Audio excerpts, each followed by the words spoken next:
Bienvenue sur notre chaîne YouTube, le meilleur de l'actualité africaine et internationale. N'oubliez surtout pas de vous abonner et de cliquer sur la cloche de notification. Allez, on commence. Déjà liée avec le Mali par des accords de coopération militaire, la Russie peut-elle profiter de la situation politique et sécuritaire pour avancer ses pions à Bamako? Une frange de l'opinion publique malienne l'appelle en tout cas de ses vœux. Ce mercredi 26 mai, la capitale malienne baigne encore dans les convulsions de la mise hors de leurs prérogatives du président de transition Bandao et de son premier ministre Mokhtar Ouane par Assimi Goïta. La Cour constitutionnelle n'a pas encore entériné le coup de force mené par le jeune colonel qui avait déjà conduit le putsch contre Ibeka le 18 août dernier, pas plus que les chefs d'État ouest-africains n'avaient encore pris acte de la nouvelle donne à Bamako et de la reprise en main du pouvoir par les membres de l'ancien Comité national pour le salut du peuple, CNSP.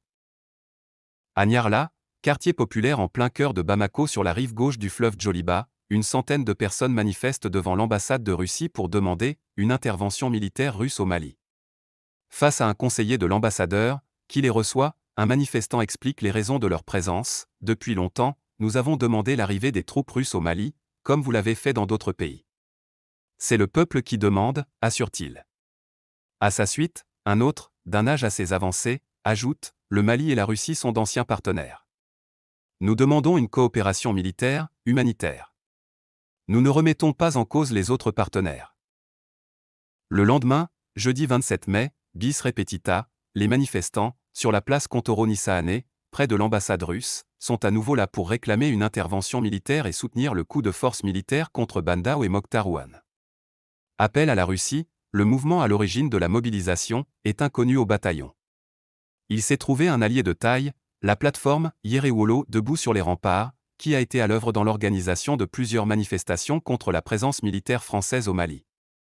Et le vendredi suivant, à nouveau, une manifestation sur les mêmes mots d'ordre a rassemblé une foule encore plus importante sur le boulevard de l'Indépendance, devant la Bourse du Travail.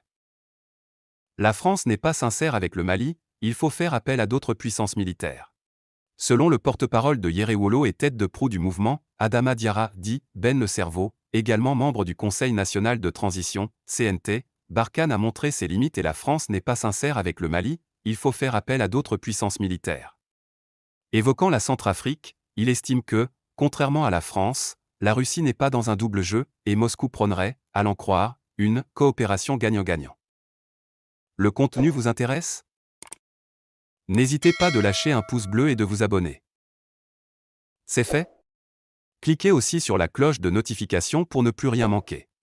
Allez, on continue.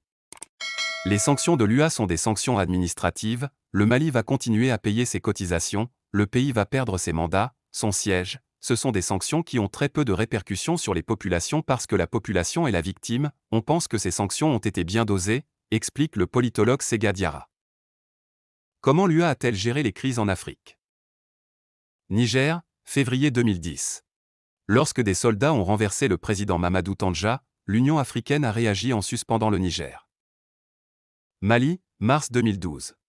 Des soldats ont mené un coup d'État contre le gouvernement du président Amani Toumani Touré, l'Union africaine avait appliqué la même sanction administrative, le retrait du Mali de ses organes. Guinée-Bissau, avril 2012. L'UA a rapidement suspendu le petit pays d'Afrique de l'Ouest après que des soldats ont démis le gouvernement intérimaire dirigé par le président Raimundo Pereira. République centrafricaine, mars 2013. Après des mois de combat, l'UA a suspendu la RCA et annoncé des sanctions. Sous les pressions africains et des grandes puissances a également l'ancien président Michel Djotodia a quitté le pouvoir centrafricain quelques mois plus tard. Égypte, juillet 2013.